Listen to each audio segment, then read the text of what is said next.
Neil and welcome to another video.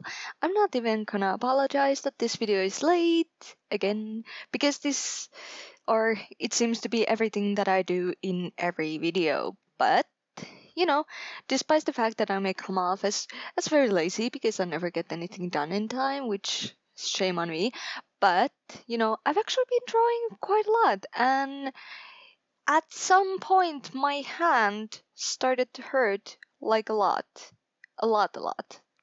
The backside of my hand. I couldn't hold a pen. I couldn't, you know, uh, I couldn't twist my hand at all because the pain was so goddamn horrible. So I talked to some of my friends about it, and it turned out to be what I speculated it to be, aka, I've just been using my hand too much, and it's basically telling me to stop. I'm abusing my own hand, and at first I was like, fuck it, I don't care if my hand hurts. I'm just gonna push it through. Till I picked up a pen and realized that hell no, I'm not gonna push it through.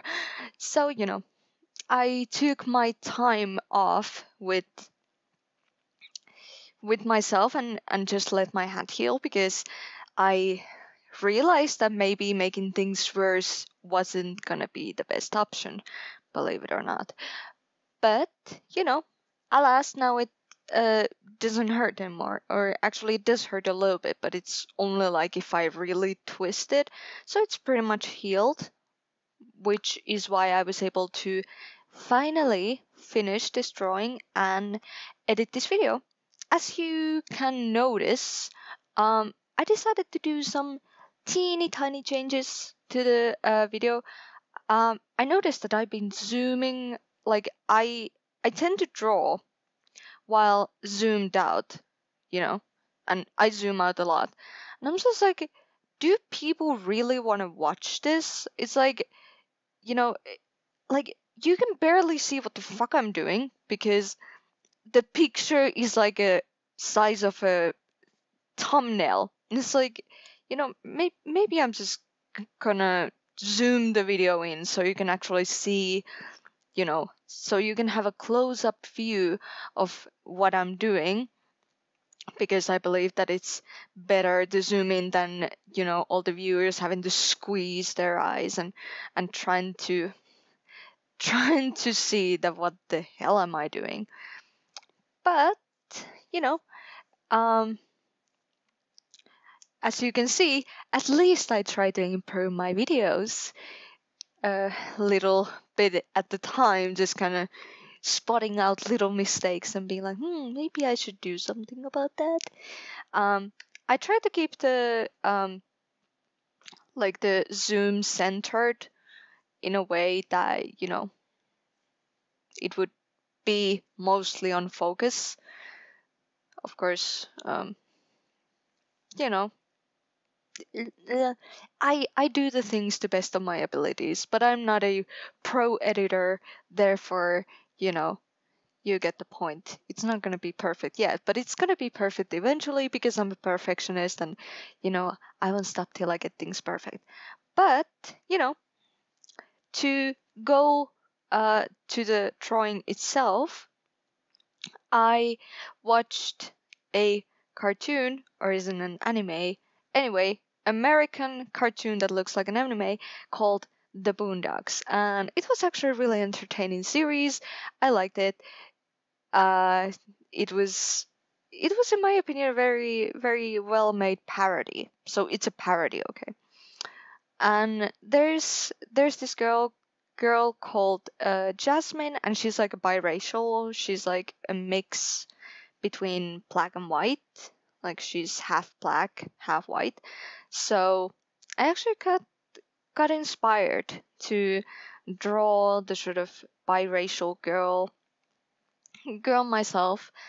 Uh, it's not a Jasmine, like the girl in the show is like 10 years old, but I wanted to kind of take some of the similar traits and kind of try to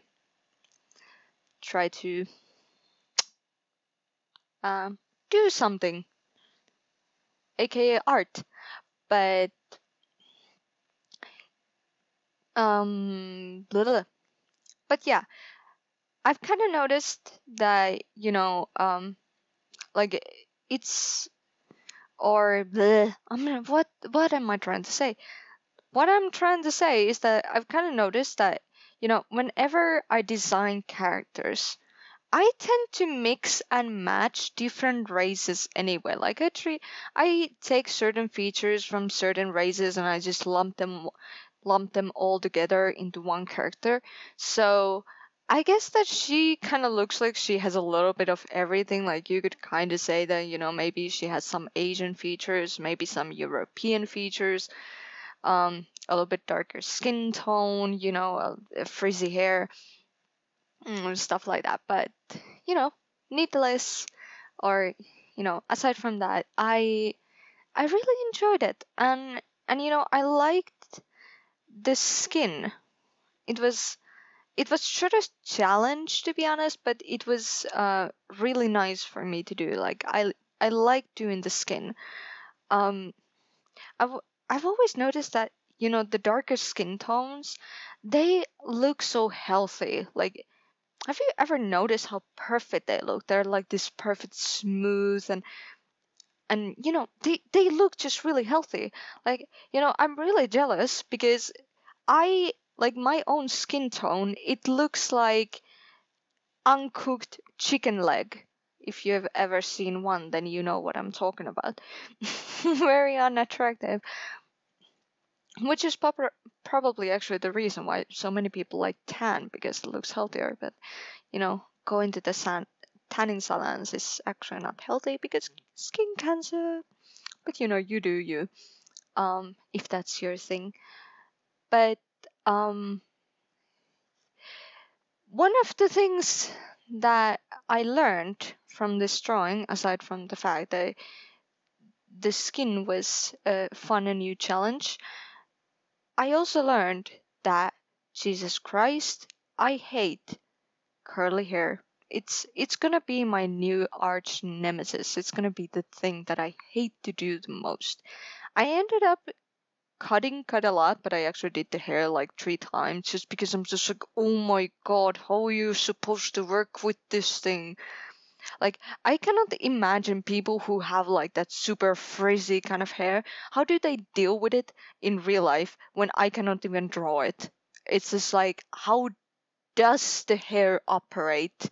It's so alien to me. Like, you don't really see people with that type of hair in Finland.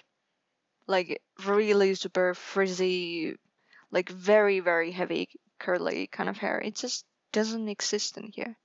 Most people have like wavy or slightly curly, but nothing too radical. So I didn't really have a sort of real life reference either. Maybe I should pull out some pictures, but it's too late to do that. So yeah. Damn it. The fun thing when you realize that you could have done things differently after you are finished, but that's kind of how it always goes. I also skipped, like I overall edited out some little, the things that I considered to be boring or repetitive because um I don't want to bore you guys with going back and forth with the things. So I should have kept the most important parts, if you could say. But you know, uh, this picture is almost ready, so I hope you enjoyed. And leave a comment if the zoom is good thing. Please be sure to tell me. And I guess there's nothing else. So bye bye.